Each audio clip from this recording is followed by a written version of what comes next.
what's a great reset look like? Okay, well, the great reset, something like that needs to happen, but I don't think the great reset looks like the great reset that people think about. The great reset has already started, and it's the great resetting, and that's Bitcoin, and it's slowly but surely. Nothing ever good happens fast. You can't, there's a reason why the saying early ripe, early rotten exists, because it does exist. And that's when you rush things, like when you have a really big boom, which is like you do a really big action, there's a very big reaction. Completely and utterly delighted to have with me today Michael Dunworth, who was co-founder of Wire and longtime Bitcoiner, world-renowned for having orange-pilled his brother, Peter Dunworth. Welcome aboard to Bitcoin Thank People. you for having me. It's great to be here. It's so great to have you. We were just starting to chat before. Well, we've had a couple of false starts, but we were starting to chat about the hype in the market at the moment and the frothiness and the surging and the seething and the bubbling that's going on underneath. Yep. Kind of, even though there was a seeming letdown for a lot of people around price action when the ETF was announced, and yet there still seems to be, with the halving coming up, it's a presidential year, there's the expectation of 12 to 18 months of bull market after the halving. There's this real sense of energy and kind of positive bullish sentiment. What's your take on that? Yep, there's something in the air or something in the Kool-Aid I'm drinking, but either way, I'm getting a massive dose of both. Look, it's all real though. This is the thing. This is hype, but this is very real. Like, an ETF is like putting a giant pipe into a fish tank, like a house-sized fish tank, which is like, Bitcoin, and getting an industrial-sized oil pipeline and jamming it into your fish tank and then filling the fish tank with water. But that's basically Bitcoin is going to get filled with money from this giant pipe, which is the ETF. Now, the price action to start with, like, as you mentioned, like I used to operate an exchange and I saw all how that works. Like, a bid versus another, like when someone deposits money, how does that affect the price and stuff like that? And obviously I thought, well, with the inflows of capital that would go into the ETF, that should surely push the price up pretty aggressively, pretty quickly. But it's sort of like got a bear whale there, and the bear whale, I think, is the GBTC guys getting out of GBTC, because that's got like, it's got a, what do you call it, a 700% increase in fees. So if I'm paying 1.5% versus 0.2%, that's 7 times as much as I need to pay. And there might be some sort of, branding issues and whatever, integrity issues with that older product, which is GBTC, which might incentivize people to roll out of it. So that applies a lot of selling pressure because they've got to basically get out of it. So it's like, no matter what the fire hose is pointing in, someone's got to buy, like these coins have got to get sold. So that puts the selling pressure on. So eventually they run out of selling pressure. That gas pipe is exhausted. There's no more, water flowing through it. So that's when all the buying from spot ETFs will probably start actually giving that like bag pumpingness, you know what I mean? Like it starts feeling like it lifts the price. You get these 10K candles every day or whatever it is. I think that starts happening. But I think as well, like, all of this stuff is like, this is a marathon, not a sprint. And I'm just as keen as the next person to watch my bags pump and all that stuff and da. But I'd rather my bags pump, sort of, for lack of a better term, but I'd rather, everything to go really well later than now, because now is like, not everyone's here at the party anyway. So we don't have to, like, the ETFs don't have to be a slam dunk day zero. It's not going to be like, oh, they didn't go to 100K overnight. That was all hype. It's like, these guys it takes them time to sell a product too, right? Like it's wildly successful by every other metric that you want to look at, opening participation, first day man, trade volume, all that kind of stuff. So it's like a gigantic piece of infrastructure that just sits there and it'll amplify any results for this bull market. So this 12 to 18 months will be sort of have steroids in it because it's got this bigger pipe flowing into the market now with the ETFs. But I think we'll start seeing movement within a week. Like I would say, like once the selling's done, then there's going to be a bit of a release valve and it should sort of start walking the numbers up a bit more organically in a way that you would think would happen if you just open the doors to the entire stock market. So I would have thought that would push the price up a bit. And then obviously you got the halving coming in. And a halving's funny because I see all these great takes by all these, economists and everyone. Everyone's a genius. This is the beautiful thing about this whole space. Everyone's a genius. Like, it's like everyone knows the answer. It's like, fuck, why did I even open a book? But the reality is this is not an economics conversation. This is an energy conversation. And in thermodynamics, you've got a halving coming up. Shit will go bigger, faster after it. There's no situation with energy where you can't have that result. So irrespective of whether you want to call Bitcoin energy or not, Bitcoin is an energetic system and it runs on thermodynamics because the miners run the network. So for me, it's going to explode. It has to explode. There's not priced in, never was priced in, never can be priced in. And so all these kind of markers start pointing to this very meaningful, acceleration of price and stuff like that. And that's one component to it. But through all this price acceleration, the biggest thing you get is education. You get tuition fees paid. So people that drop the ball, they make the wrong trade and all that sort of stuff. And we've all done it. We've all, fucked up before. But all those tuition fees that get paid by people, that's a whole bunch of battle-tested hard hands for the next cycle. And so your goal is always to get as many people in as possible, because the more people coming in, the more educated people are going to be sooner. And so I think that's always good. I'm not looking for everything to be a slam dunk tomorrow. I'm more like, well, what does 4 years look like? And then if we can do that in 4 years, then what can we do in 8 or 12? And then you start plotting a course to, okay, cool. So we can get total adoption or whatever by 2045 or so, whatever it is. Just like the internet. The internet's been around forever. 60 or 62 to 65% of people on Earth have the internet. You think everyone's got there's still 37% of people where you go like, or whatever, you go, oh, have you heard of the internet? They're like, no, what's that? You'd be like, what planet are you living on? Well, the reality is they're just living on the same planet as us, and we sort of take it for granted, all these things. So yeah, I don't think it's a rush. I think it's a really exciting time. But I think what's funny is all this stuff, it's drawing huge amounts of attention to the cryptocurrency space per se. But there's only one conversation. Bitcoin. And I don't mean this like a Bitcoin fan. I get it. I get all the other coins and all that shit. I genuinely do.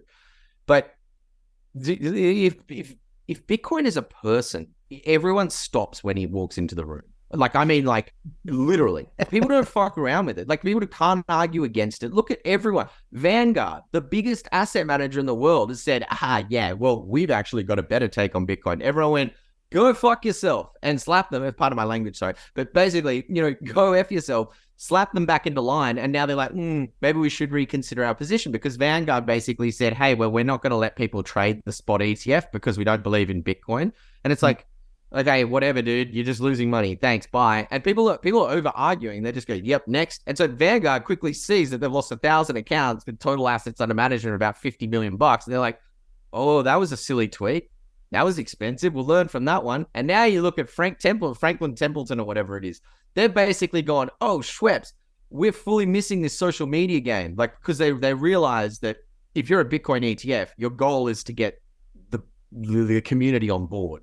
Van Eck has done this really well with their intern, or the Van Eck intern at the tweeting and social media. Now Franklin Templeton, they've been pumping out content all morning, like just heaving out, because everyone drinks it up. They're like, oh my God, they're saying these words that we say. And it's like, yeah, man, they get paid to make you engage with their content. It's not like, dude. And people are like, oh, they're so good. Oh, they fully get it. It's like, mate, they're talking about Solana ETFs. I'm pretty sure they don't get it. I'm pretty sure they get social media engagement. Like, anyway, so all these things are all exciting things we're all learning, and, everyone's growing from and understanding more. But look, it's hard to say. I don't want to deflate the excitement in the room. It's very impressive. Like, being in this industry for a while now, it feels like this was a dream. Like, I was like, oh yeah, the ETF, like you buy it on the NASDAQ. I was like, that was always like, will we ever get to that state? And it's like, well, we're sort of here now. And I don't think it can go the other way. That's the thing, right? These guys are going to make a lot of money from it. It'll be a fantastic product for all the participating, product offerers, like the ETF guys. And they're going to make a lot of money from it. And a lot of people will make a lot of money from Bitcoin as well. Now, I'm not saying tonight, trade your life away. I'm saying if you look at it for the next 20, 30 years, I'll buy you lunch if you're not up in 30 years. Like, if it's not, further in value from where you were today, or it didn't teach you anything, then lunch is on me, kind of thing. But, everyone learns something, whether it's winning money or making money, losing money, or understanding yourself better or understanding the world better. You don't come back from Bitcoin empty-handed. That's for sure. I don't think. I think it's very hard to say that with intellectual honesty. Agreed, 100%. And I think every Bitcoiner would. We're talking here about potential cycles. We're talking about the 4-year cycle because we're talking about the halving. So that's in the kind of short term, and within that we've got kind of the bull run that goes for 12 to 18 months typically, who knows. But the question I've got for you goes kind of beyond the 4-year cycle. First of all, there's a question around, does the 4-year cycle keep up with progressive halvings? But the bigger question is, I bring this up a lot, but Mark Moss talks about kind of 3 different cycles that are currently converging. So you've got technological, you've got cultural and social, and you've got economic. And they're all converging. They're all different lengths. We've got a 4th turning. So that's I suppose that ties into the cultural and social. Then there's something that I remember reading about years ago. Maybe I'm going to get this word wrong. Conjugal cycle. It's like a 500-year cycle. So my question to you around this is, are we about to see all these cycles that we've seen going on forever? Are they all about to get broken by Bitcoin? Is it the start of a new 500-year cycle? Does it break all cycles? Is it the Great Reset that's the counter to Klaus's Great Reset? What's going to happen here? 6 trillion% yes. So here's what's happening. No, this is the answer. This is it. If you want to lens into the future, consumerism dies and capitalism dies. That's not my preference. That's what happens. I'll tell you why it happens. It starts dying when the convenience starts dying. So I'll give you an example. How many accounts online would you have, right? Like, let's say 10 years ago, you had 150 accounts. You got a Gmail, you got a YouTube, you got a this, you got a that, right? You all these different places. You got a Twitter, you've got a Squarespace, you've got all these things, right? And then it becomes a ball ache. As you start getting attacks on each account, your password was reset on your YouTube. Now you need 2FA on your YouTube, and then you're this, and then you're that. And you start having to do more work to keep the account's integrity. You start forgetting about accounts. You go, well, I'm just going to I don't even care about that account anymore. Like your old Facebook account or something where you're like, I forgot the password and I haven't been able to log back in. Like there's so many of these things. Or old email accounts where they've got 50,000 spam and they just retire. They just like, you know what? It's not worth my time. So what's happening is, as we're having to work for things more, we're starting to have to make choices about things that we do or don't want to keep on our journey. And so you look at the wasteland or the legacy of different online accounts. Because we had so many accounts, we couldn't be bothered maintaining them all. And now, because we have so many accounts, the solution to that is password managers. And now we have so many password managers because we've got the one that work makes me use, and then we got the one that I use, and then we've got the other one for that old computer that I still got that doesn't work properly. The trend, you can smell the trend, right? People are getting, not only are things getting more difficult, as we start putting more physical weight onto digital things, meaning I'm physically affected if someone compromises my Bitcoin wallet, right? Because that changes my stuff. I've just lost a lot of money. That buys me a lot of things in this physical world or whatever it is. In the same way, someone taking a Twitter account. So all these things become work. Human beings, we are by definition getting lazier, because our brains, our dopamine center is the reward center, and that's getting fried. As we spend all day on content, we're not exercising, we're not running enough to drop serotonin into our brains properly. They're only exercise. So our brain reads this, that, and then it gets a reward. So the brain's like, fuck, what's this deal? This is a mad deal. Usually I've got to go for a half an hour run to get this kind of reward. Poof. So your brain gets hooked on it. And so now it's like it is a drug. It's an internal, dopamine is the currency of our bodies. So we're not treating that very well. And now back to your question, how does it all go? I think the kind of the consumerism mindset dies because people are over it. Like, look at people in Bitcoin. When you have one asset, you choose very carefully, when it's a meaningful asset, you choose very carefully how you spend your time with and around that asset, or how you spend your time, like your relationship with that asset. So with Bitcoin, people's relationship with that is far different than it ever was with their money in their bank account. And that relationship change is going to propagate a huge amount of changes in us all individually. Now our priority becomes work, integrity, and like authenticity and things like that, which is sort of from the essence of our money. Because whatever our money is doing, because it's the first point, like the first cap off the rank when we think, behind oxygen, which we need to breathe, water and food, necessities. I die if I don't have those, right? So the next thing basically that will kill you in this environment is no money. That's the next like thing that your body needs that to survive.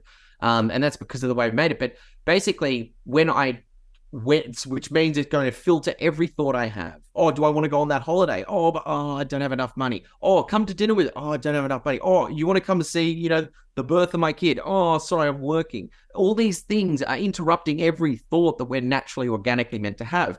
So I think in the future, back to it, I think there is a huge great reset, and it looks like a renaissance where people are very focused on themselves, but as part of a larger piece. So it's like, imagine buying a big Lego set and every Lego piece knows it's part of the set. Oh, I go on row 3, corner 4, and I'm the corner of the castle. Oh, good on you. It knows that and it does that. And it does that really well. That's the only thing it does.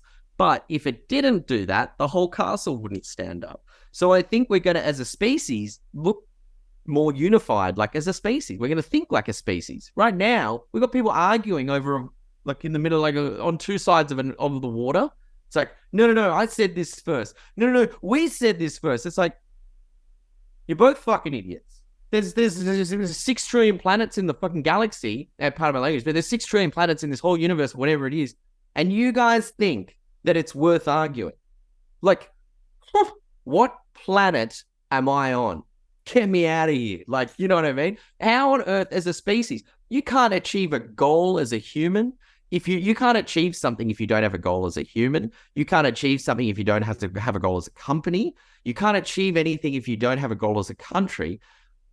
What chance does a species have if they don't have a common goal? And so I'll tell you the answer. The answer is 0 chance. And so looking at this, I think a big change is going to happen. And now we need to have a common goal. You must have alignment. And to have alignment, we have to be aligned in our thinking and our processes. Because remember, money's really high up the thinking process, right? It filters all the other thoughts that we're going to have. So if we're all sort of hacking into everyone's brain and replacing that money with this new money, then every other thought after it gets propagated out with a healthier money thought filter on it. And that's what Bitcoin is. It teaches us work. It teaches the importance of work-based money. It's very secure. It's the most secure thing we've ever developed as a species. It's like we don't have it where there's nothing more secure. And this isn't a preference of mine, or this isn't a thing. This is mathematics and numbers. That's it. Like no one cares if your opinion is different to mine or my opinion is different to yours. The numbers speak. And the numbers are the language of the universe. So the whole universe knows that this is true, and it's objectively the heaviest, the securest, and da-da-da-da-da. So now I look at, what's a great reset look like? Okay, well, the great reset, something like that needs to happen. But I don't think the great reset looks like the great reset that people think about. The great reset has already started, and it's the great resetting, and that's Bitcoin. And it's slowly but surely. Nothing ever good happens fast. You can't, there's a reason why the saying early ripe, early rotten exists, because it does exist. And that's when you rush things, like when you have a really big boom, which is like you do a really big action, there's a very big reaction. So a great example, COVID, very abrupt, circuit breaker. Everyone masks on, this, that. It's like, what? That's good if it works. But if it doesn't work perfectly, which it didn't, now you will never, ever get that audience again. Does that make sense? So now, hey, CARRI, let's go get our 18th shot. Like, we'd laugh about it. Like, and also the QE reaction, the QE did that, and now we've got... Of course. That's why you just have to take these long, brick by brick, the brick by brick sort of steps. Inch by inch, life is a cinch. Yard by yard, life is hard. The Egyptians knew that. They built everything brick by brick, one step at a time, very modular movements, very specific. So I think we move back to a discipline-based money, discipline-based people as a society, focused society. So each individual will have more time for their own purpose. if everyone's not worried about money all the time, like right now, you got to work your ass off and figure out how to not only work 2 jobs, but then invest like a hedge fund manager just to beat inflation and your bills. It's like that strategy does not work. And I don't know who needs to tell you for how long, but it's been going for about 50 years now, since 1970. And something tells me it's not going to get better. It's going to get worse. And that's probably a fiat money problem. So, with that money being terminally ill, you've got something that has to replace it. Something has to come along. And so Bitcoin's already arrived. So the great resetting is happening kind of in slow motion. You're not going to get a person that's been in Bitcoin for 10 years. You're not going to be rushing them back to fiat dollars anytime soon. And they're going to have a very strong case as to why not. Sorry, I think that's a bit all over the shop, but... No, it wasn't. It was actually bang on track. So I want to just do a thought experiment here, and we're kind of in science fantasy territory anyway. Yeah. So I want to keep going down that track. We're using the word propagating. I've heard you talk about kind of fruit and how Bitcoin becomes almost like a UBI in terms of the increase in purchasing power every year covers your costs. And if you then throw in Jeff Booth's equation of price come down, purchasing power go up, in effect, it's a self-sustaining system forevermore. Yes. I'm going to ask you a slightly different question, because this ties in with another kind of forever fascination of mine, which is Maslow's hierarchy of needs. Yep. And the idea that if we're looked after that physiological, if we're not worrying about, like with those mental filters, always worrying about the money, if we're looked after physiologically, and therefore we can release some of those fears that keep us bound and arguing, and then we can move up that ladder into the social and the emotional and the creative and the expressive. That is how human species evolve. Once we, security was our biggest problem in evolution. Now, you and I don't have to think about security. Not everyone on the planet doesn't have to think about it, but we're very fortunate. Living in Australia, I can walk down the street, no one's going to drop a bomb on my head or things like that. So we're very lucky. But this is the evolution of consciousness. Here's a good way to think about it. Think about what a 15-year-old knows today versus what a 50-year-old would know 30 years ago, right? 1990, I could go and talk to a 50-year-old man that's been highly successful or whatever, and he's worth $10 million in 1990, so he's killing it. And I could talk to him as a 15 or 17-year-old, and they would have probably they'd be at parity with their understanding of business, knowledge, and everything like that. Because young people now have access to such extreme resources that they know all the answers. We've all downloaded the answers onto the internet. So now, learning them, we've figured out ways to compress learning really quickly. That's what YouTube Shorts, Instagram Reels, TikToks, they've found ways to make everything important into that big. And so now when I'm a student, to learn something that big, it only takes that long now. So I'm faster learner and I'm taking it in way easier. And so those kind of people, I feel like that consciousness evolution, or if we went back 100 years ago and we had a 15-year-old kid today, go back and talk to a guy from 150 years ago, that person would be baffled at how intelligent this 15-year-old was. The 15-year-old would almost look like the smartest person on the planet to them. Because at the time, remember, before the internet, we didn't know what, let's say, an example. I'm sitting here, there's something I don't know. I have to wait to find that answer out, or I've got to go to the library or figure it out. I'll give you a perfect example. You're sitting here and it's 1985 and there's no internet. And you're like, I've got an atlas. And you look, you go, oh, cool. Iceland. I wonder if Iceland has a language. I wonder what it sounds like. Oh, maybe it does, maybe it doesn't. And then that's that. But now I go, I'll look it up and I can see, hear, and learn who wrote it, what it looks like, how hard is it to learn, all these kind of things. I know that answer immediately. The person in 1800 never knows that answer for the rest of their life. That's why these things, they always wanted to go to this place to see it. But now people don't have the desire to do as much because there's not as much meat on the bone. And what I mean by that is people want to go somewhere when it's the mystery of it all. They've just seen one photo of Hawaii and they go, that looks like the most beautiful place on the planet. I can imagine how good it is. Because we're like, oh, what does it look like? What does that street look like? What is it? And you fully know everything already before you've even gone. So my dopamine center now goes, oh yeah, I've seen the beach, I've seen the streets, I've seen the restaurants, I know what we're doing, I know what it looks like. So when you get there, it's still exciting, but your dopamine center is like, yeah, I've seen this before. I saw the pictures earlier. That's mad. So now the hit you're getting, the oomph of your travel or your experience is not as high.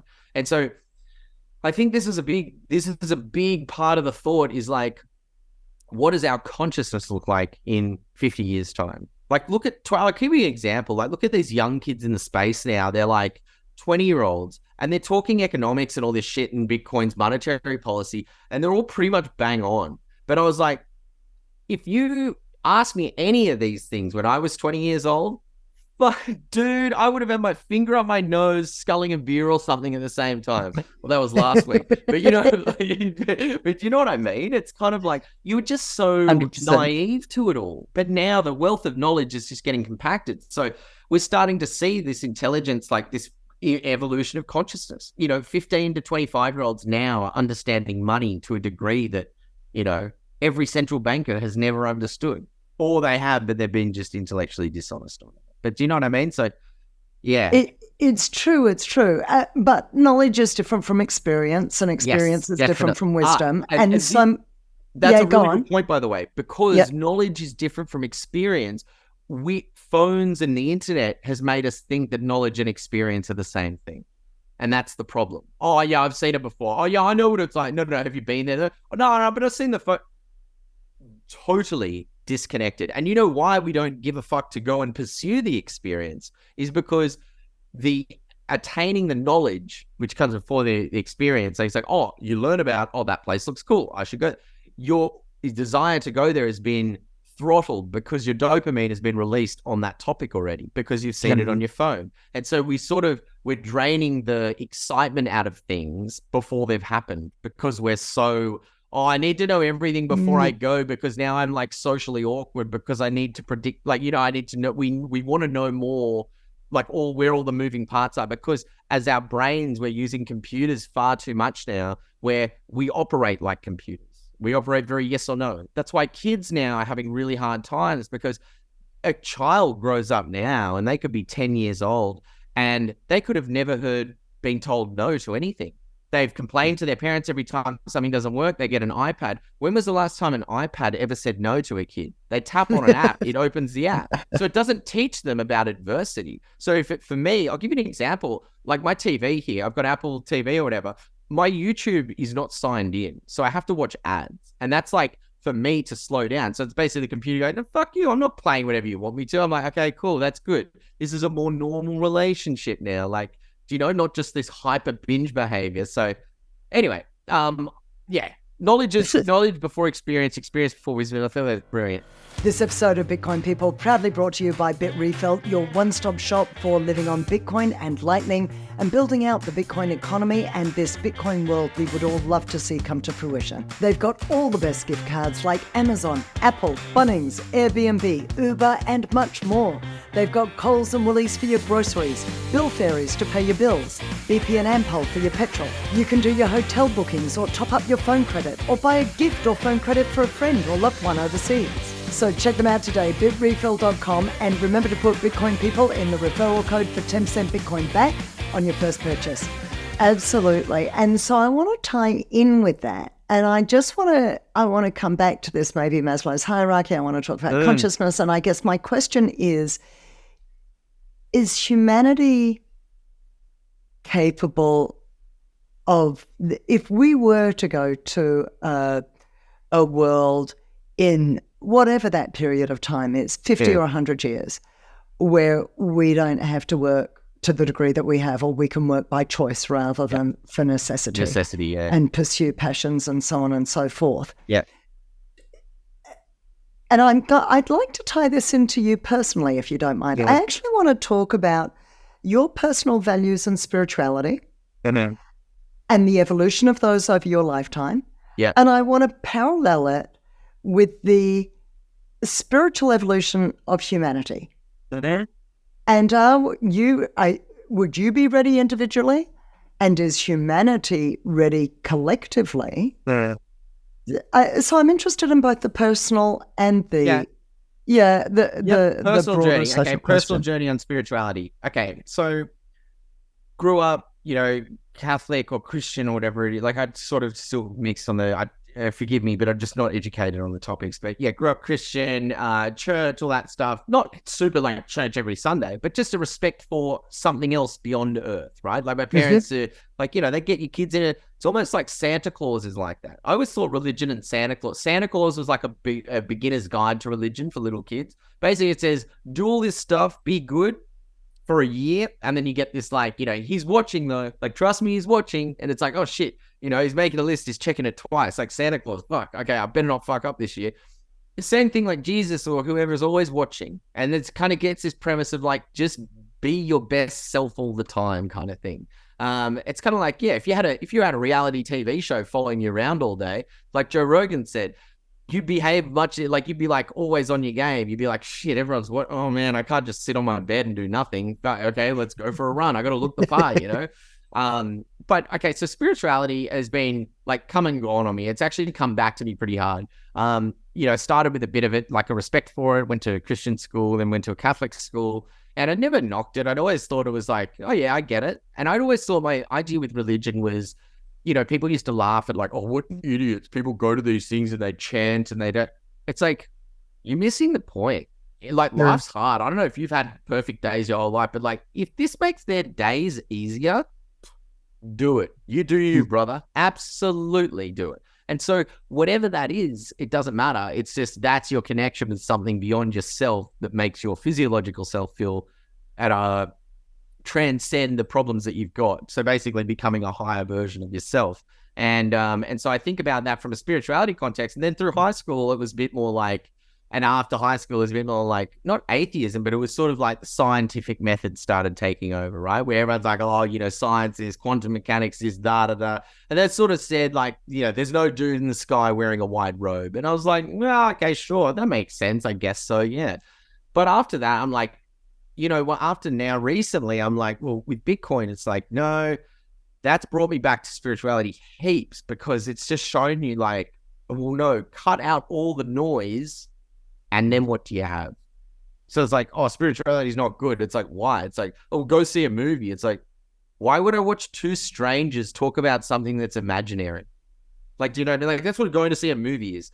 That behavior is not going to be exciting to people now. That's why people aren't as excited. You look at people watching, who wants to watch the Tom Cruise blockbuster versus a documentary, really well done documentary on a sensitive topic. People are choosing documentaries now because they're real. People want real information. We're just tired of the ambiguity of knowing what's real, what's not real. And so it's funny to have this kind of conversation in the context of spirituality, which is obviously very criticized for not being real, or religions and things like that. But the more I look at it, the more it's like religions were the smartest people in the room. Like they got it. Like we actually we hard forked in history to do this scientific method that was, it's pretty trash. Like, there has not been, up until Bitcoin, oh, listen to this, holy shit. There has not been a single scientific innovation, I think.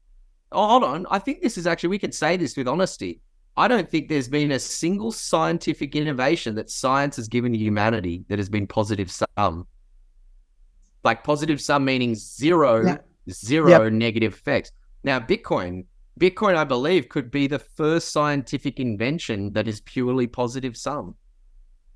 So, okay, let's talk about rockets to Mars. You got to blow up a ton of shit. That fucks up my atmosphere here. It's fine for you to get to Mars, but now it fucks this. Yeah. Electric vehicles, okay, they're just vaporizing out cobalt deposits for convenience. We look at cell phones. Okay, good. We've all got Alzheimer's, dementia, mental health issues, blah, blah, blah. But we can work faster. For who? For what? Have you ever stopped to think about that? It's like, oh, no, but my iPhone, I can do 20 meetings a day. Oh, good on you, dude. That hamster wheel's going great.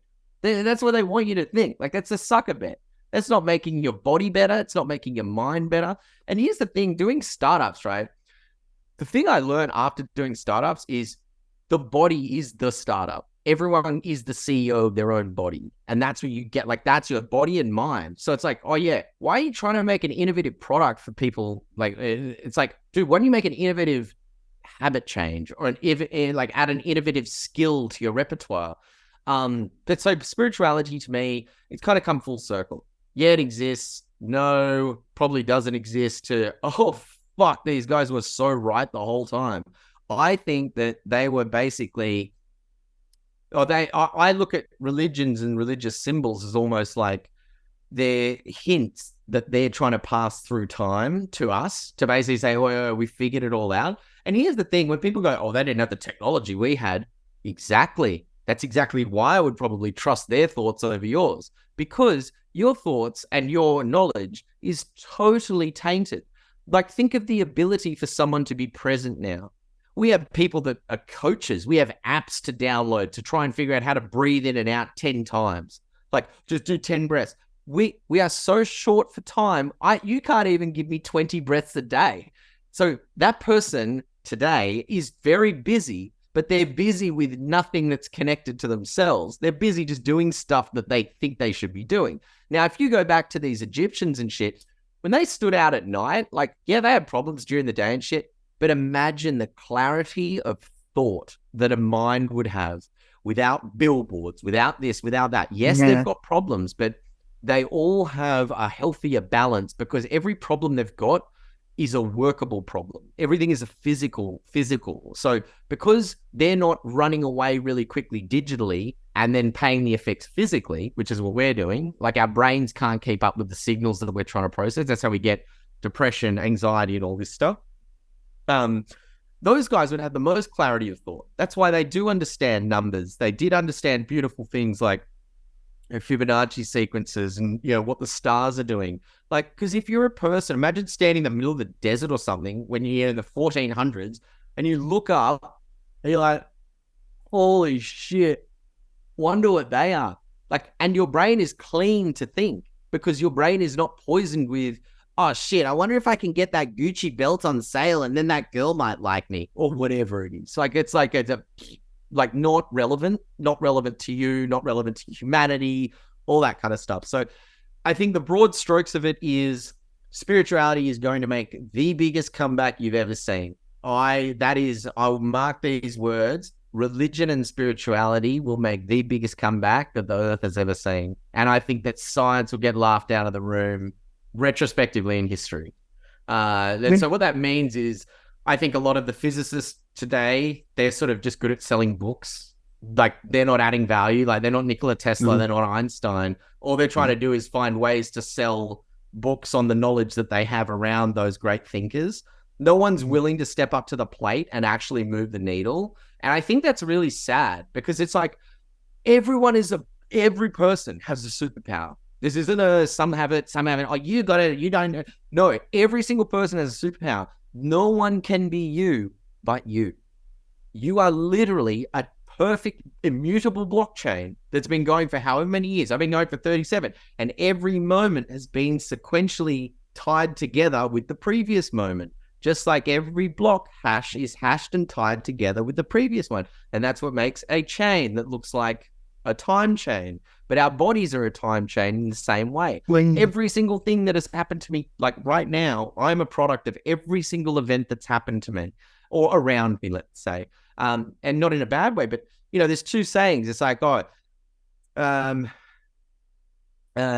know, the universe happens for us, not to us, I think is a really important thing, because that's a two mindset thing. Oh, this happened to me. This happened for me. If you imagine, if we got told at the start of life, it'd be really boring at the start of life. But if we got told, hey, look, don't tell anyone, follow all the clues, like the universe is trying to get you to do X, Y, like to find your superpower. So just go with the flow. Don't think about it too much. And it's like, okay, cool. Then you wouldn't take it so seriously. You wouldn't think, like, well, yeah, sure, it is what it is. Let's go with that. Let's see how that goes. New opportunities, something different. Your mindset's much different. But if you're like, oh, but then the universe did this to me, and it's like, oh, really? And then it did this. It's like, and I get that. Everyone has those moments, but I mean, if we just thought about it in the context, like, we're just energy. We're not special. Like, this is the weird thing. Those books on it, like, so right now I'm looking at the screen of you. There's all these different things, but they're all energy. Your energy, the books are energy, the stereos are energy, that ornaments are energy, the plants are energy. They're just concocted differently. It's like our computer screen is all ones and zeros. We know it's ones and zeros, but it's just presented differently, and they all assemble together in different ways. So as we start thinking beyond ourselves and we start thinking of energy, I think we'll all start thinking, oh my God, we're all on the same team. Oh my God, we're such idiots. Fuck, I didn't know you're on our team. Yes, okay, cool, let's work together. And then we'll have this realization as a species. And I don't think you can do that until you have money, an agreed upon money. You need a way to communicate, an agreed upon a way to communicate as a species. So, and this is part of evolution, but we've got English, and you choose the most common second language, not the most common language. Now we've got the internet. The internet's like the global repository. Let's call it our Library of Alexandria, for lack of a better term. Yeah. So we've got a library. We've got a way to speak to the library. We don't have a way to pay the library, and that's what Bitcoin will become. So if we're all looking at the same library, speaking the same language, transacting with the same mechanism to transfer information or knowledge or whatever it is, that's now we're ready as a species. Now that's growing up. Now we've become more mature as a species where we have the tools to actually unite ourselves properly. So with the internet, it helped unite our emotions a bit more. So I understand the hardships more than I used to before the internet of someone that lives in, let's say, a third world country, because I've seen more content, I've understood, I've watched more documentaries, all these kind of things. More content. And so that's increased my understanding. And as my understanding grows, my empathy will grow, or my compassion, which brings me closer to their mindset. If I have a better empathize, like if I can empathize with a mindset better, it will bring me closer to that mindset in a way, because I have to understand it to empathize with it accurately. And so, yeah, I don't know. I just think it's brought us closer together. And I find it really funny, but there's nothing, you can't even like bring up any other currency right now that could even have a chance at doing this. Nothing's even in the conversation, you know? And that's baffling in itself. Like, how proud are you of Bitcoin to be able to be that resilient and strong? Like, what a great product. I think that's so cool. Crazy. Yeah. You have a more optimistic outlook for humanity than I do. I totally see the era that Bitcoin can bring in. Yep. I think perhaps part of the reason for my line of questioning is that I'm not sure that humanity can do that.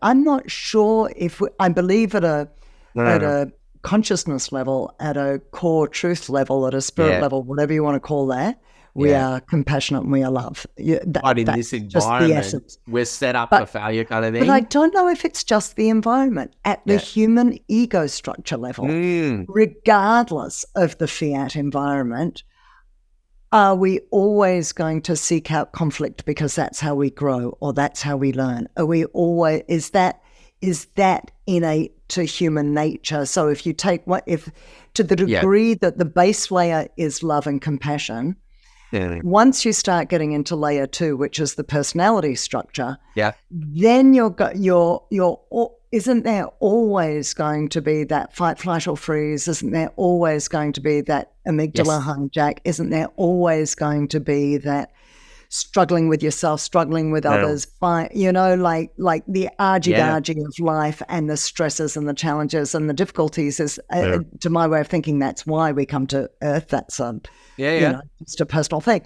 But really, I guess my point is that the base layer is very different from the human psyche. Yes. And human nature at that psychological level. And so I hear what you're saying almost makes me think, we're moving towards a period of the tip top of Maslow's hierarchy of kind of, transcendence. Yeah. Whereas I don't know that human beings can, want to, or are likely to do that. Yep, I see that. So I think you touched on a really important point. And this is actually why Bitcoin to me is the mothership, right? our DNA, since we've been born, since we've been evolving, security is the number one thing ever. Ever in everything. Like, you don't have anything unless you can secure something. It's not yours. It doesn't exist. So whether that's a website, whether that is the wallet in your pocket, whether that is, your fingers on your hand. Like, if you put them into a blender, they're not safe. They're not your fingers anymore. Like, do you know what I mean? They're gone. In the same way, emotional security, financial security, everything is security. And this is for some reason, people in this space choose to make this a second-class citizen or something, but it's not. Security is everything. It is everything for our tendencies. People are greedy because of security. People are anxious because of security. People are understanding because of security. People are rushing you because of security. Now, what sort of security? Financial, emotional, physical? That's up to you to perceive, but it's always motivated by security. And what is the most secure thing on the planet that we've ever built? Bitcoin. And so we all start thinking, oh, why is it? Oh my God, Bitcoin's sort of like this and Bitcoin's sort of like that. And there's all these analogies that make sense. Yes, because security is in everything. So you will find infinite many analogies, infinitely many relatable examples, infinitely many things, because you're staring at ground zero. It's the ingredient for everything. It's like looking at salt and being like, oh, this could go in this dish and that could go in that. Yes, mate, it's going on fucking everything. It's the best thing you've ever seen, like salt or whatever it is, right? In the same way, we are looking at an ingredient. If humanity is not the chef, but humanity is the dish that's getting made, this can go in any dish that we want to make. And because it's secure. So when something's secure, it guarantees persistence and immutability. And if something's persistent and immutable, it means it's going to exist tomorrow, the next day, and the next day. So if I'm trying to plan anything with any kind of meaningful longevity, I have to include all the environmental factors that will be around at that time. So Bitcoin, because it has the highest probability of being around in the future, it means that it is already in the planning of many future things. And it has to be, because it's going to be there. So anyone that's not planning to include Bitcoin in the future, that seems really strange to me. Now, but I do see what you're saying in terms of, can humanity get there? We always fight, we always bicker, all this stuff. Yes, we can get there. And I'll tell you how, I think, because I agree with you. It won't change right now. Everyone's scared. Countries are scared. They're scared they won't have enough resources. That's what everyone's scared of, because there's a limited amount of resources on this planet, and everyone is worried that they won't have enough. Just the same way that you see dogs eating out of the other dog bowl when there's 5 dogs eating from these dog bowls. They start eating the other person's because they're panicking that they might not get all of theirs. They're just worried. Like, this is the thing. People go to a buffet, they take way more than they can eat because they're like, oh shit, well, I might not be at a buffet ever again.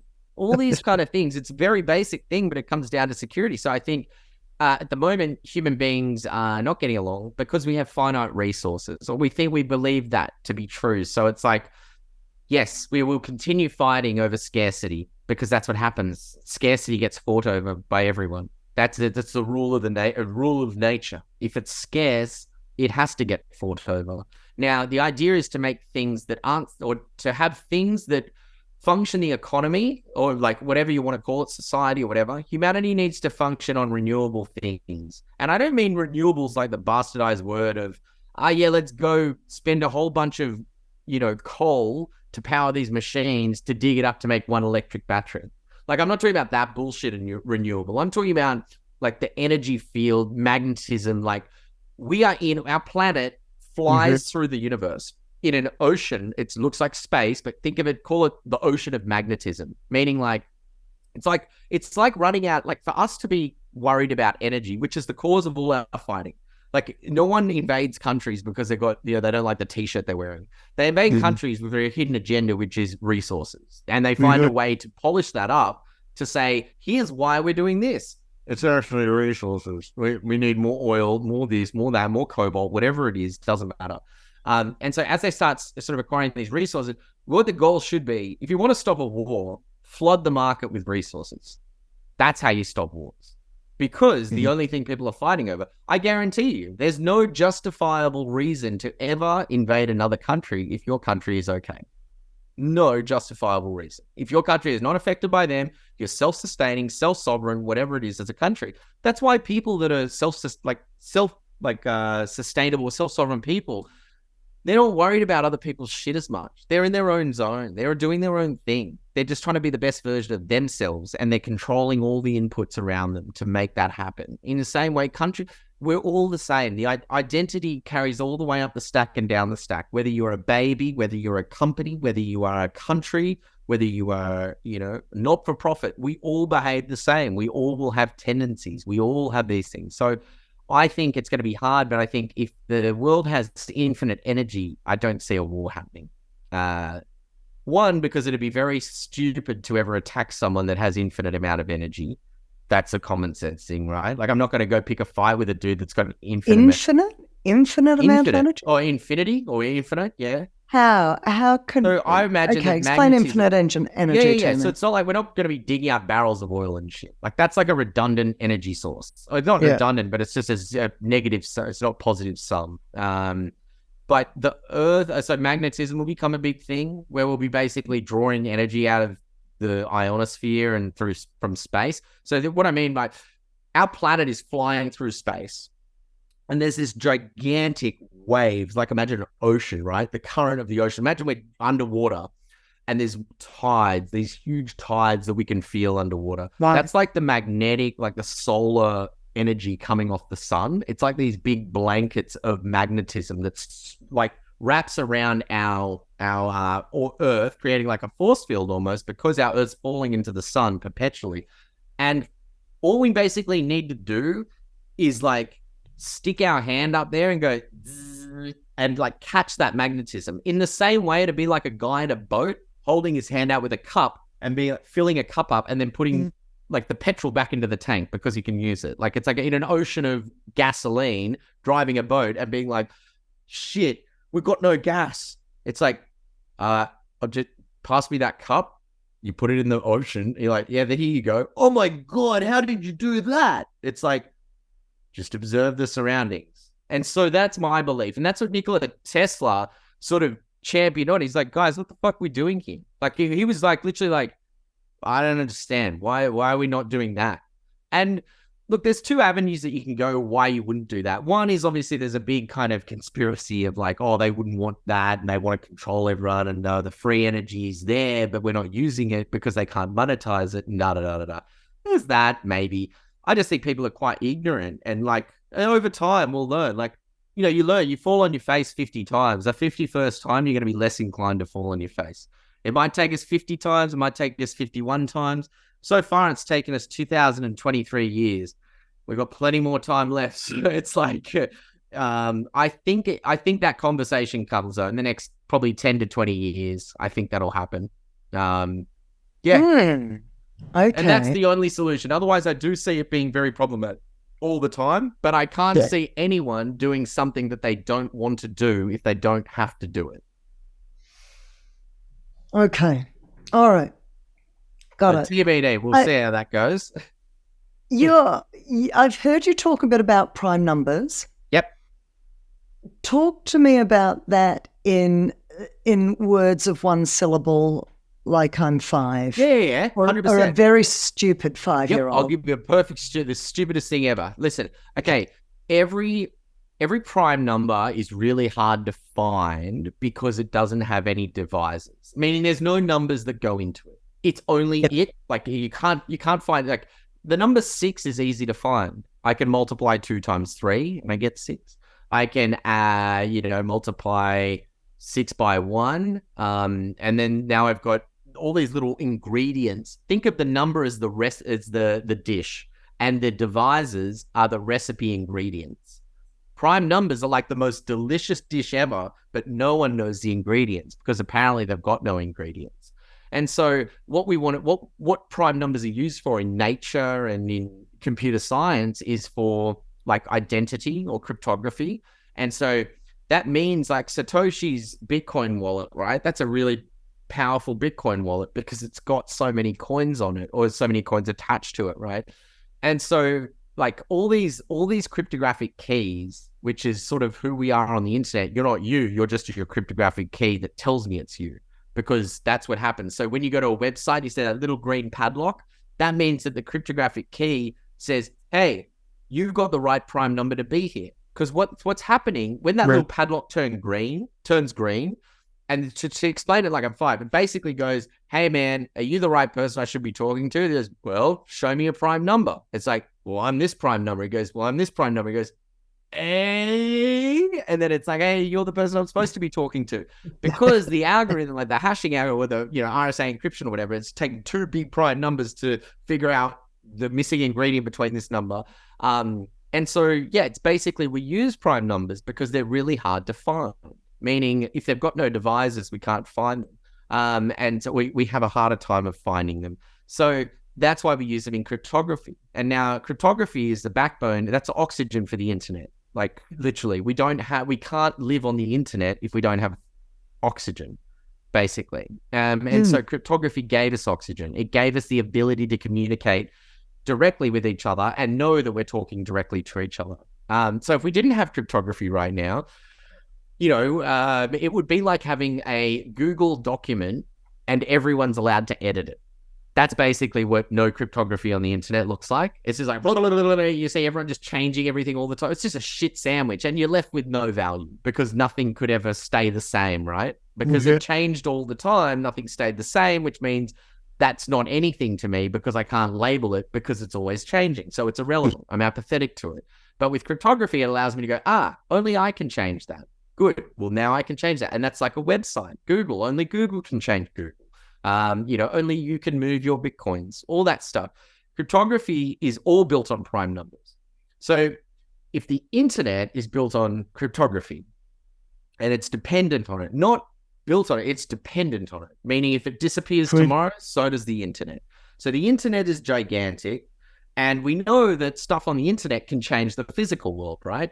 Like, if you, let's say someone says, someone posts a thing, hey, there's burgers for sale down the road from you or something. You're like, oh my God, I'm going to get off my ass and go get a burger.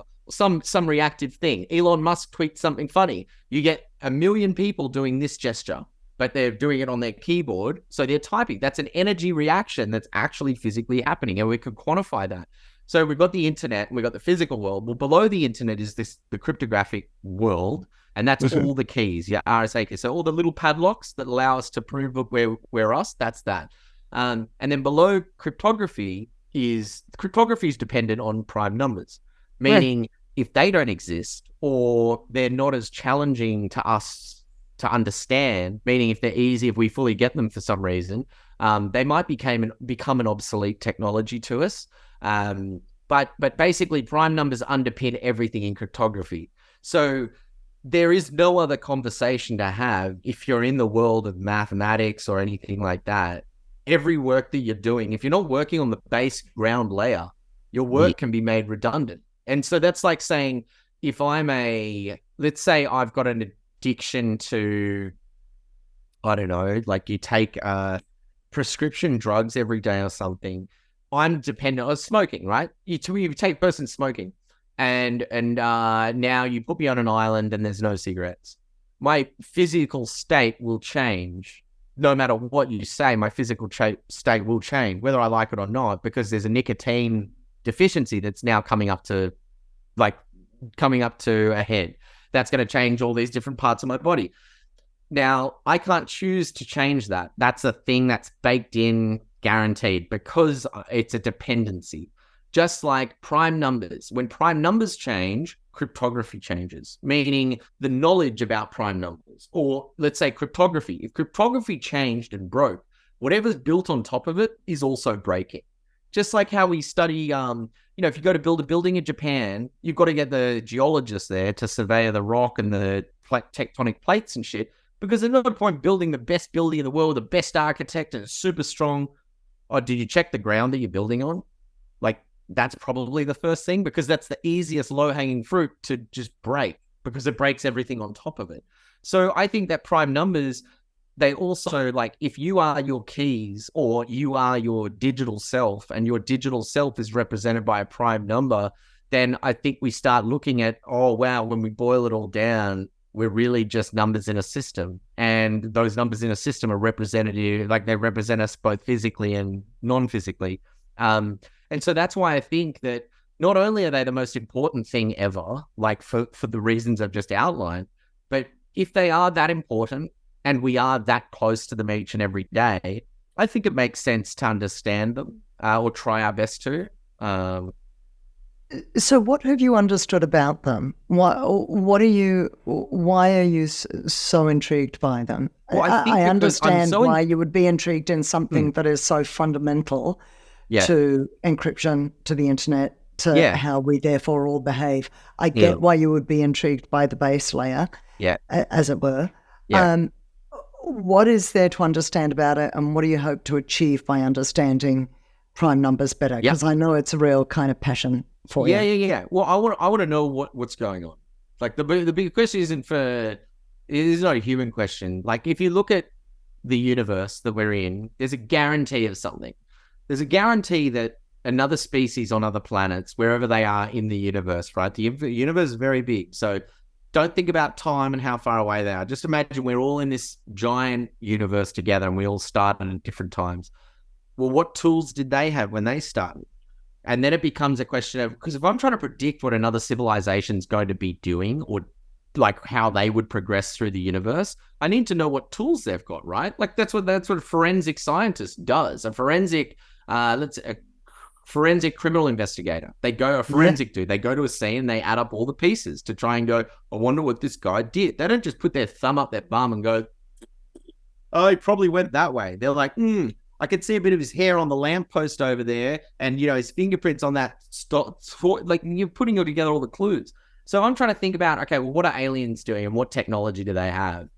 And you got to start thinking, well, what tools did they start with? And numbers are the only tool that we all get by guarantee. Numerical count, the ability to count, add or subtract, is the tool. That's the toolbox that the universe gave us all. So no one got a pre-mine. Everyone gets it out of the box. Just like, Satoshi didn't pre-mine with his coins. He did it all like out of the box, and everyone fair game when you come in. How useful those tools can be to you based on when you enter the game is different. But everyone gets the same tools, and everything you've ever seen has been built from those tools that you got. And that's an important thing to think. So if I think about, okay, cool, well, what are aliens doing? Well, obviously, every species is going to have numbers. And if every species has numbers, they're going to know the power of prime numbers too, because they're going to see it just like we do. Because we're literally, the world's energy is dependent on it right now. And this isn't like opinion. This is fact. Like you'd show me a website that does not have an SSL certificate that holds value. You won't believe you're looking at the right website, because Google gives a big red notice that says, this isn't real. So real and prime numbers are very closely correlated, because the prime number is what makes something very real or not real, because it's the cryptography that says, yes, this is real, no, this is not real. And so what makes the cryptography say that? It's the prime numbers.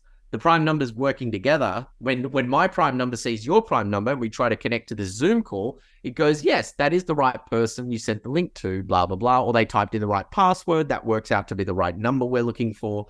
And so I just think, look, if it just seems like everyone's just going to keep bickering and arguing on this planet until we're done, like until we're just, melting together. Like it's almost like it's just so redundant to even explore the conversation, because it's just like people just, not only we're so brainwashed, myself included, like it's just fucking crazy. Like we think we've had the most innovative 80 or 100 years in like humanity.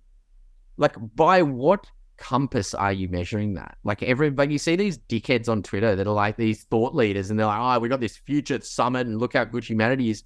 I'm sorry, what are you talking about? Flint, Michigan doesn't have running water. Like in what, like 63% of coverage of the internet on the planet, and Flint, Michigan doesn't have running water. You're retarded if you think that's a win. Just saying. Like there's no way around it. Like we've got to level up as a species in lockstep, where, hey, we just invented fire. Cool. Everyone got it? Okay, good. On to the next thing. We just invented it. Everyone got it? On to the next thing. And we move together as a unit, which every distributed system in nature cannot survive unless it moves together as a unit. And as a unit means they work individually, all the little ingredients in the distributed system. Let's take nature, for example. There's no tourists in nature. Everyone's got a purpose. Like God didn't just say, sprinkle some of those dudes there and maybe some of them. It's like, what do they do? Nothing. It's like, no. Everyone has a purpose. Everyone is doing their job in nature all day, every day. Whether job that you like or not, they're serving their purpose to a bigger thing beyond themselves. That's what we're doing. But we're sort of starting to think, oh, we've got to be it. We're it. We're the smartest ever. Let me tell you, if no one knows anything about anything, here's how dumb we are. And this is just fact. You're a computer. I'm a computer. Let's think about how many features my body has. Cleans itself, cleans its brain, it cleans its blood, it cleans its organs, it manufactures gut biome, it gets rid of gut biome, grows my hair, fixes my scabs, does all this. And we're like, oh, we're conscious beings, we're so far advanced. Bro, your computer has 9,000 features. You can do 5. You can move your arms, your hands, your fingers, you think you can blink or whatever. Like, we are so, like, I don't know what metric people are looking at. It's like almost like they're trying to smell their own farts and get high. I'm like, guys, why is everyone being so regarded? Where's this all going for you, Michael? What are you gonna? You've got all this knowledge, you've got all this experience, business experience, entrepreneurial experience. What are you doing with it? I want a goal as a species. Like, what's that? There's a lot of people. I want a goal. Like, as in, just put it up there. Like, forget whatever we're talking about. Like, let's, as a species, figure out, oh my God, we are on the fucking same team. Like, oh my God, we should start working this out together. We've got so many problems. We've got so many self-inflicted problems. But this is all part of what does this mean for you, Michael? What are you going to do? What are you going to do with all your wealth of knowledge and experience and interests and knowledge? Well, this is the thing. So, like, first thing I did was, the first thing I want to do is, like, I look at, like, what's a startup, right? Einstein, in my opinion, like the best founders, people like Jesus Christ, Einstein, look at the distribution on their product they have. Like, forget any metric ever. Just think about it. Okay, product metrics, revenue metrics, whatever you want to say. Einstein's equation, E equals MC squared. We all use that. He has 8 billion overnight users. That's the fastest growing app on Earth because it's a fundamental truth of the universe.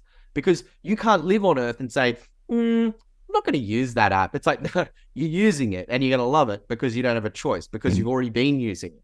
It's like, oh, I haven't been using it. It's like, yeah, if you're breathing oxygen, you're using it. Same way, it's like, Jesus Christ, it's like AD and BC. Every single time we write the date down, we're writing it relative to when that dude was alive or dead.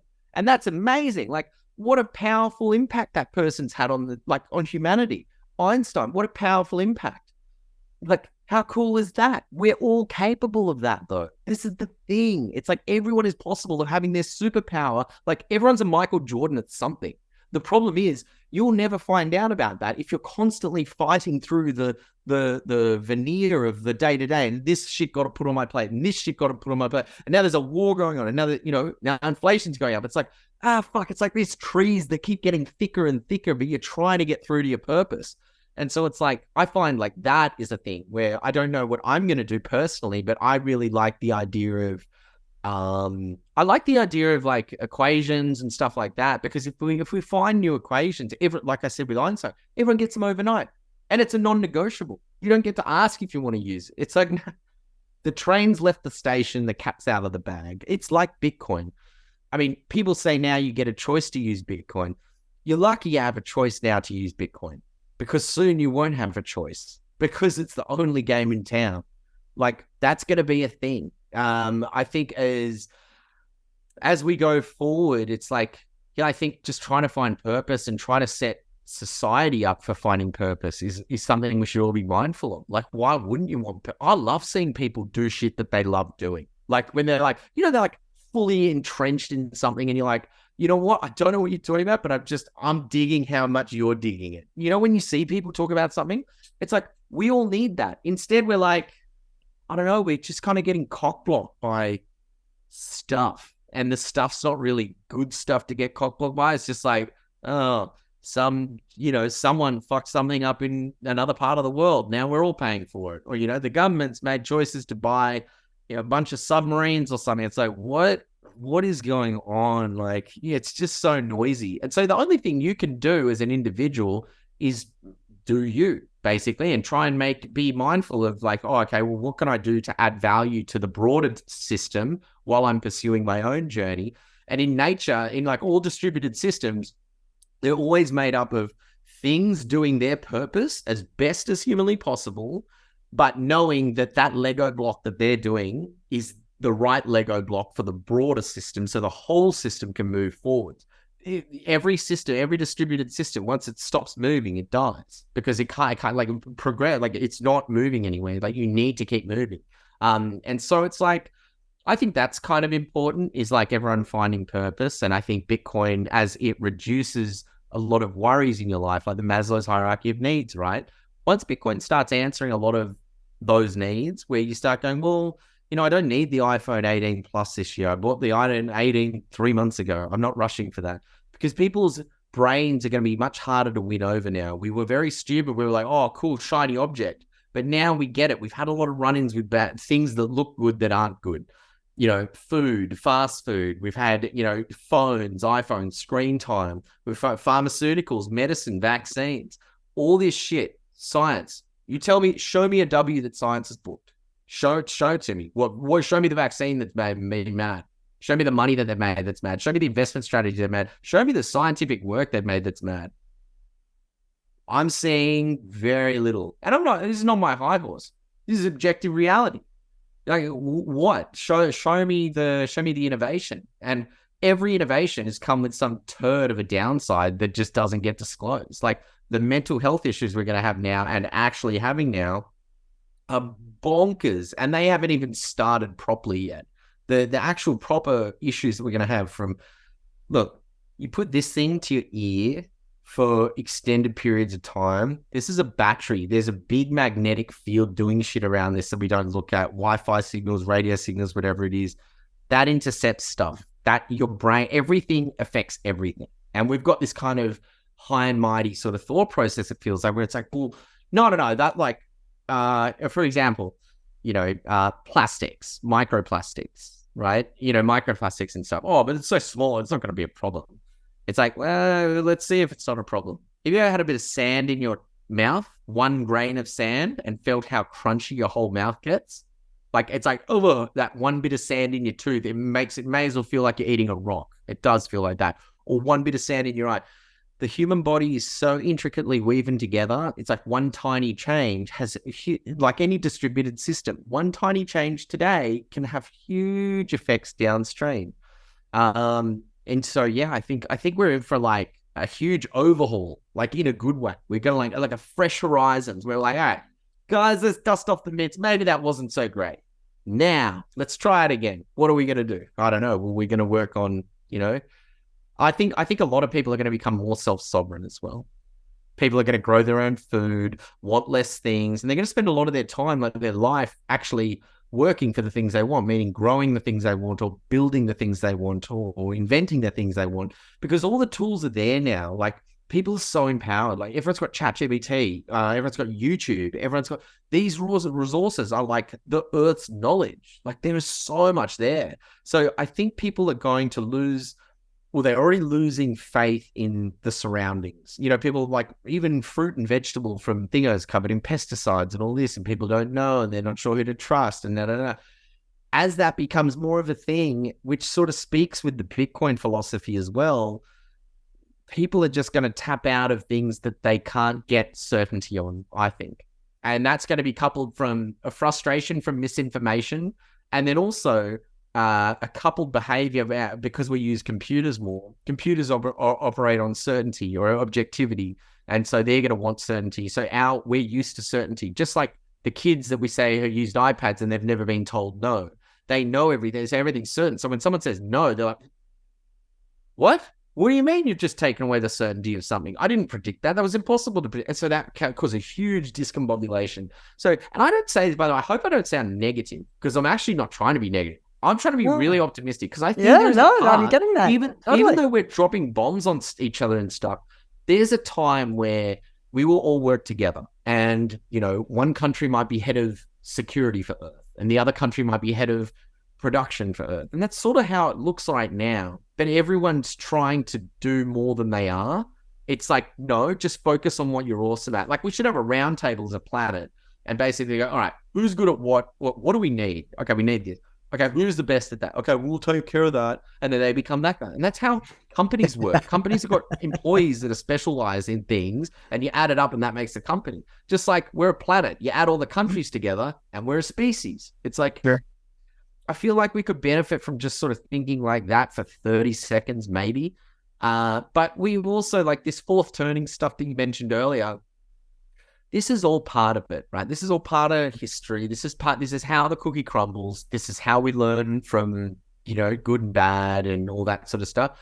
So it's not that it won't happen or anything like that. It just takes time. You can change, I can't remember what the saying is, but you can make a change overnight, but society can't change overnight or something. Like, even though Bitcoin is the change, for example, it's been a huge change because it's been such a dependent change. Remember our stack? We've got the internet, cryptography, prime numbers, money. If we had a stack, money is really low down the stack. So when we change money, all the rest of the stack changes. Right. So what does our day-to-day life look like? Yes, it looks a lot different. If we have a money that grows, just like, grows when we don't touch it, that's a really good money to have, because that means, well, I don't have to work as much. Now, if I want to binge and spend lots of money, I can work and add to this growing pile. Sort of like saying, if you really wanted more fruit, you could buy more fruit and grow more fruit. And I always think of that analogy, like Bitcoin being like fruit, which is so true. Fruit is a mad product. Like, whoever made it, like, God, thank you. So the inventor of fruit was smart as fuck. They were like, make it mad, like make it grow. But no, dude, more fruit. You get more fruit. If you get some fruit, you get even more. It's like, what do you mean you get more? It's like, put seeds in it. And then, dude, like, people eat it, they plant the seed, they got more strawberries or whatever. You're like, fuck, okay, this is cool. This is like an infinite loop of fruit if I've got the time to wait. And so Bitcoin's kind of like that. If you could wait every 4 years before you had to spend it, that's like the fruit. You're waiting 6 months for your strawberries to grow. You're waiting 4 years for your Bitcoins to grow, or something to that degree, I think. And I always love that idea, because it's like, just linking together with the prime numbers, the idea that at this kind of, in these prime numbers that are indivisible, that are kind of Bedrock. made up of nothing seemingly, Yes. comes the abundance of life. From the nothing comes the abundance, right? Yes. From the scarcity, if you like, comes the abundance. And I'm sure Jeff Booth again talks about this, but when you have an abundance of something, you end up with nothing.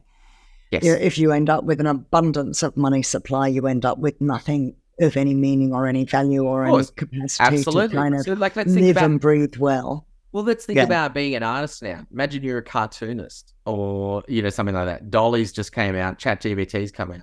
How do you separate your work from theirs? You can't. Yeah. And so you're just now in an abundant ocean of work. Just like we used to love and treasure photos, family photos and stuff like that. Oh my God, what a moment, da-da-da. Now it's like, that's a camera sound. Like, just everyone taking, camera rolls full of screenshots, whatever. It's just like the essence is lost on us, because you know why? This all comes down to work. Everything comes down to work. There's no friction to do it. There's no friction for it. Then it's not valuable, and we don't perceive it as valuable. That's why you can send me the most beautiful drawing ever. If it looks like Midjourney did it, that sucks for you, because you're like, dude, this took me 5 hours. I'm like, that sucks, because look, I thought it was a Midjourney. Now you are this fucking, oh my God, damn it. That's such a pain in the bum. But I think that's very real. Like, that's a thing, and that becomes our purpose, where only you can be you. So how do you stand out from the masses and stuff? How does your content stand out? I don't mean your content specific. I mean, if you're an artist, right? How do you make sure that you stand out? And that's because you have to, otherwise it'll never be, you can't ever get your work out there if it's the same as everyone else's, because it can't, even to an algorithm sees the same stuff. Like in Google, if you don't have original content in SEO, it's going to think, oh yeah, you're just copy pasting stuff. We've seen it before. It doesn't rank as well, because they think, this is stuff we've already seen before. Now, if you give it stuff that's on topic and it hasn't seen before, it goes, all right, this is great. What else you got over there? And so the idea has always been to produce original content that Google hasn't seen before, because that looks sexier to it in the algorithm, basically. And so it's just like now when we see all these large language models and chat GBT stuff and things like that, the content that's valuable to those guys isn't just, tell me more about, the Roman Empire. It's got 50 trillion gigabytes of data from the internet of the Roman Empire. Tell me something I've never heard before. And then that becomes a crown jewel to it that it's got to protect. And so as we're getting this abundance of information, which is what we've got now, information becomes not very valuable. Like, remember how we're talking about, I don't know what Icelandic accent sounds like because I've never been, because now everyone knows everything. Nothing's valuable. It doesn't really matter. It's like, yeah, I can find it out. There's no real, so it's like, if you can always find it out, then it's like, okay, cool. It doesn't separate it from anything, which means it normalizes it, which means it blends it with everything, which means you don't have anything, essentially. Because it's the same as everything else, you don't have anything you need. And so I feel like that's sort of part of the abundance problem. Yeah. And it's, I mean, a number of thoughts going through my mind, but there's different types of abundance. If you're saying that from these prime numbers, from the Big Bang, from the nothing comes the everything. But what I mean by that is coming back to the word you talked about before, is the kind of the Renaissance, the human flourishing. I had George Bodine on the show, and you may have seen some of his artwork, and he uses like some of the canvases, the glues, the paints from that era, from the like Michelangelo kind of era, like it's that kind of stuff. And that's potentially the world I imagine coming out of this, like an extended Byzantine era or something like that really allows human flourishing. Maybe that's a better word than abundance, because abundance, if we're just talking about lots of stuff lots of knowledge, that's a different abundance. So I think, you've got to differentiate those two, don't you? It's almost like, abundance of the mind, where the mind is free to roam as much and far as possible, like flourishing as much as it wants. There's no thought beyond that it can't go to, because it's so free as a mind, like spiritually or whatever. And like when people say like, well, that's just like, you don't really need that. When people talk about like, mindset, or like they think, being goal orientated is not that important, or thinking about stuff like money doesn't affect that many things. No, it does. And if you don't realize that, it's because you haven't thought about it long enough. You have 86,400 seconds or whatever it is in a day. The maximum, you can do the numbers at home. Whatever your brain can process in 1 second, that is a thought. Whatever, that's a number of thoughts. If you do 100 thoughts a second, good for you. But every thought of those, like every single meaningful thought, is going to have a filter on it based on the context of it. So money is usually the most commonly occurring context that shows up. Why haven't you been to the moon? You don't want to go to the moon? No, I really would like to see if the moon's out. Okay, cool. It's a money problem, because it is a money problem, because someone's been there before. You just haven't. So you either don't want to go or you can't go. And why can't you go? Well, it's a money problem. Everything is a money problem, because money is everything. Like if you make, it's like everything becomes an oxygen problem if oxygen is limited, like every time. Well, it's where we store our energy. So if everything is energy, and we store our energy in money, monetary value, then of course money is everything. Money is kind of base layer of society, and everything is downstream. 100% agree. Yeah. And I do think, we get past it all, but this is just sort of, these are great things to think about. Like if we are taking this seriously, well, we think we're the kings of the universe, we think we're high and mighty. Good. Let's flex then. Let's make sure we are. And but to be the best we could be is to know what we don't know about ourselves to the best of our ability, I think. Because you see, we know all our goods and bads. It's like, here I am. This is me. I'm human. We're humanity. Welcome to the party. Hi, thank you very much for having us, universe. We are really good at this, and we suck at this. Anyone else can help with the things we suck at, and can we help anyone out there with the things that we're good at? And that's usually how life works. It's building relationships and complementary skills. But it's very hard to give complementary skills if we don't know what we're good at and we don't agree on what we're good at as a species, right? We just got to get along. Let's come on, guys. Let's just let's figure out a way to make it happen. Surely everyone's got a we can brain do on their this. shoulders. Surely we're smart enough to do this. Fucking hell. Michael, I feel like Yeah. we've been going for a while. I'm conscious of time. No, Have you're you right. got any final words? I feel like we should move towards some sort of wrap up. Is there anything you'd really like to put out there to the universe? No, I think it's just important. Like, Bitcoin gives you so much mental freedom if you lean into it. I would say just really, people might say it sounds hippie and stupid and stuff. Well, let me tell you something. You're going to have to figure this shit out eventually, because if Bitcoin is going to pump your bags and Bitcoin is going to go to a zillion, squillion dollars, then for the first 3 years after that, you're going to binge on everything you've ever wanted to do to your heart's desire. Then you're going to be left with your dick in your hand and saying, well, what's my purpose for the rest of my 40 years on this earth?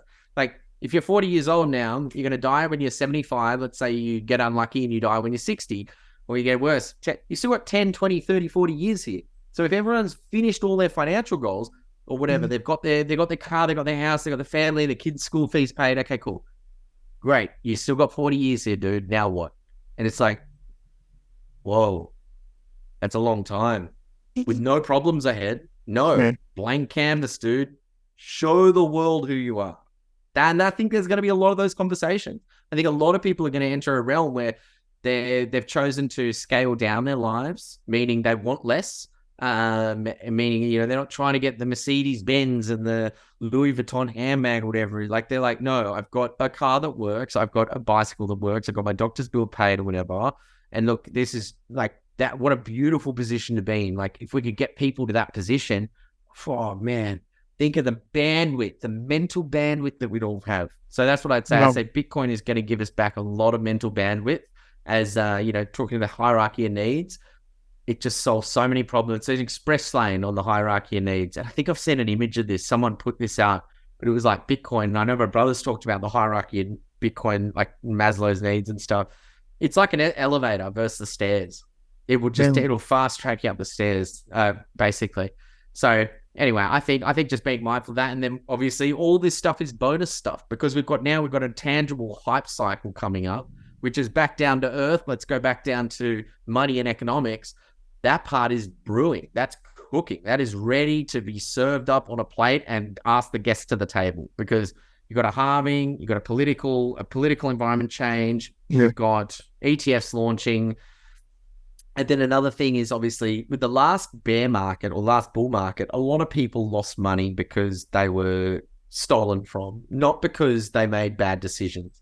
And so previously we've had people that make bad decisions. Oh, I made a bad bet and this went down. That's fine. They come back and they try again and they do better. But the people that have been stolen from or like rorted, just like straight out scammed, and I mean, obviously there's many examples over the past bull market. Those people don't come back looking to go into those products again. So you're going to come back with a lot of people that have been once bitten, twice shy. So I actually see a bigger narrative around, like, more weight around Bitcoin this time, because the other ones are really struggling. Like, I mean, look, Web3 missed the boat. They were right there next to Bitcoin with this opportunity to become the next thing that people talked about in tech. And they really dropped the ball. And now you've got large language models just chewed them up and spat them out. They're like, bull, like, blah, bye, we're the important person now. And that's it. It is the conversation. AI is the conversation. And Bitcoin is the conversation. Crypto is a circular conversation because it's all self-made. Like, it's like, oh, I can make a token, I can sell a token. You're not growing the pie. You're just sort of cannibalizing the pie in a way. Look, there's value to it. Some people might get value from it. I think the bet is not to make a digital consumerism, which is what crypto feels like, where it's like stacking all these apps on chain. And I don't say crypto in a negative term. I think consumerism, the essence of like trying to do all this shit, people don't want that anymore. People want simplicity. They've done the hard yard. Like, people's brains have been running a million miles an hour. Simple is sexy now, I think. I think it's going to become the case. And that means reducing the noise in your life. Now, I know you asked for a wrap up, but I just think to wrap it up, I'd say the migration from a consumer-driven mentality to a sort of person-driven mentality. What do I as a person need? Not what does the consumer in me want? It's what do I as a person need? And so if I'm taking care of me, then what am I going to do differently? And I think there's a lot of changes. I think exciting, positive changes as well. I have only talked about hippie stuff and spirituality shit, and I feel like, I'm actually very scientific, by the way. I feel like I've just talked about all this nebulous stuff, but I try and be more scientific. But I think we're going to give it a chance. I think Bitcoin is a value system, and value systems are going to make their return because they've been lost a lot in the West, I think. Values got turned to money and consumerism. And now we're seeing that doesn't hold right now. That's why there's so much fragmentation in different countries in the West, because there's no baseline value system. If the value system is only money and the money is very poisoned, then you're going to have a very poisoned society. Like, that's just the reality of it, because the society is dependent on the money, because the money is lower down the stack of the decision-making process. So good luck to us, I reckon. And I think it's going to be awesome. And I think Bitcoin is it's going to help us. Look, it's a little teacher. It just puts along and teaches us stuff. Kind of like how if you have a kid or a dog, they teach you things. No, they don't speak English. They can't talk back to you, but you learn from them just from observation. And I think Bitcoin's helping us do that. Maybe not. Who knows? Who knows? Yeah. A matter of interpretation. And certainly the kind of bringing out the hippie stuff is my fault, because that's... No, I love that shit. Excuse me, the kind of questions I tend to ask. No, I like that stuff. I think people get nervous because we've been so scientific as a species. People go, oh, the religion. It's like, well, hold on. Just hold on a second, dude. There is a chance that they had a lot of knowledge about stuff. And I think there's an interesting conversation there. But I'm all for it. So thank you. Thank you for having me as well. It's been a pleasure. I loved having you on board, Michael. Be well. Good luck with whatever the next leg of the journey brings. It's been a pleasure having you on board. Thank you very much. Bye. Cheers. Pay yourself first. And some people might go, oh, well, I do. As soon as I get my paycheck, I go and get something cool that I like, and I've been waiting for it. No. That's not what paying yourself first is. Paying yourself first is putting some percentage of what you just got in the bank of me.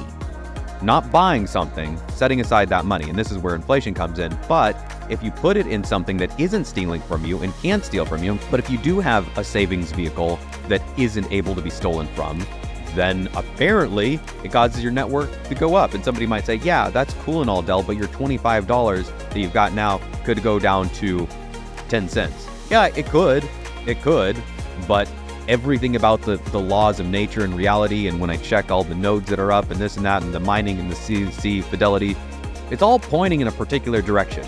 And the direction isn't Bitcoin's about to die.